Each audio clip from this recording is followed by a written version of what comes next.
Steph, welcome back to the Stable Studio.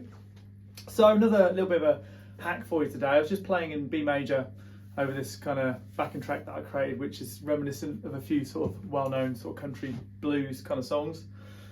And basically what I'm going to hopefully help you to do today is unlock the fretboard a little bit with regard to improvisation. Right, so there's a really simple hack that I show like most of my mature students, mostly, you know, sort of kids that are probably not quite there yet to understand it, but certainly there's some of the adults that I teach. It kind of dawned on me this week that I was teaching someone that was just getting into improvising, mainly in blues. I showed him this little simple trick and he just couldn't stop saying, God, I can't believe it's that simple, and all of a sudden I can like go anywhere I want on the neck, you know. So let me show you what it is.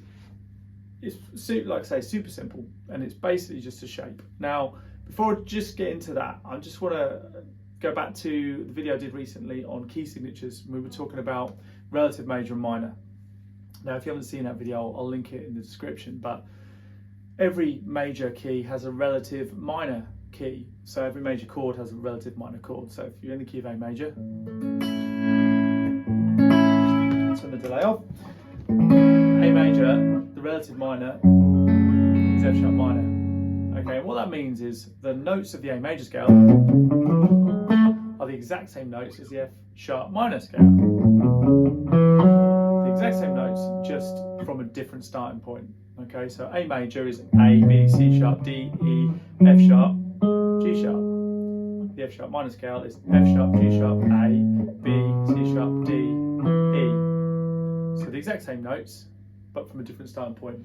Now, this is where you use it to your advantage. So, like the track I was playing at the beginning is in B major. Right? I know for a fact that G sharp minor is the relative minor. So I can either play in G sharp minor or B major. Linking all of that together means I can get all over the fretboard rather than just thinking in, say, B major pentatonic or even just thinking in sort of G sharp minor pentatonic. You know, I'm sort of stuck in a box.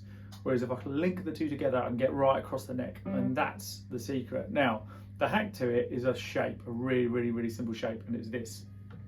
It's a 3-fret gap, and that is it. Okay, and you just have to remember which finger is which, and I'll explain. So, little finger is always major. First finger is always minor.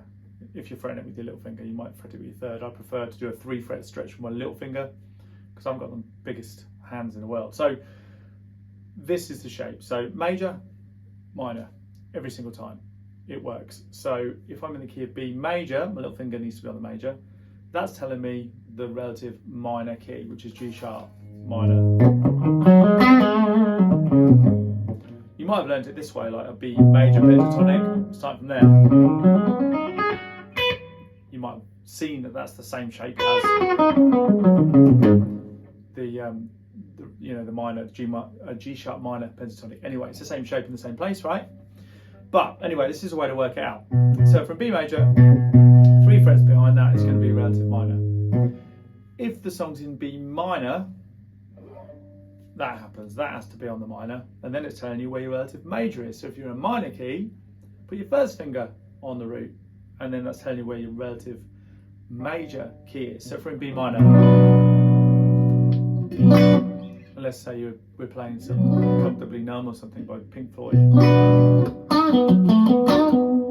you can also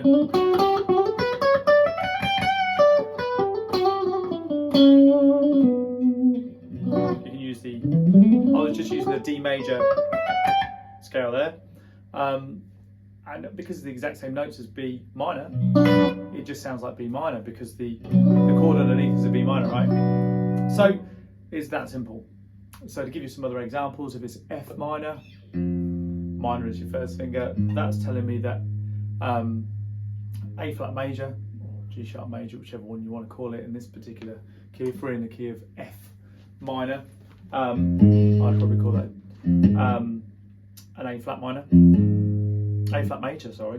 I'll sort my words out in a minute. But yeah, if that's an F minor, then that's telling us where the relative major is, A flat in this case. Same notes as F minor. Another example, let's go somewhere else.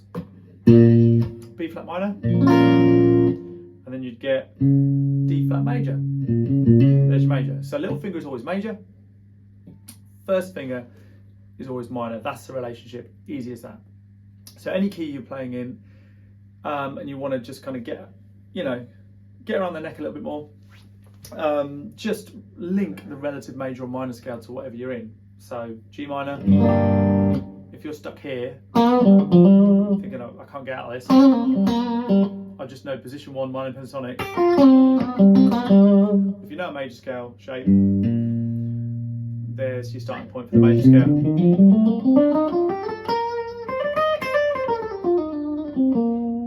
It'll fit perfectly, and it works every single time. So give it a go. As most of you that have watched any of my videos know, I'm a shapes and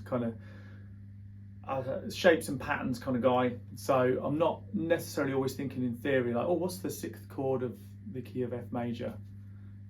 Oh, okay, it's D minor, so I need to be in D minor. I would rather look at the guitar neck and go, okay, well, it's in F major, there's my F. It's going to be whatever note that is. It doesn't matter what it is, does it? I can just play minor. I can just play minor scale shape just there. So nice easy hack, 3-fret stretch, slide it about, and just make sure your first finger is on the minor and the little finger is on the major, and it will work every single time. Drop us a comment below if you've got any questions, and hopefully that'll help unlock a bit of the fretboard for you. Thanks for watching again. See you again soon.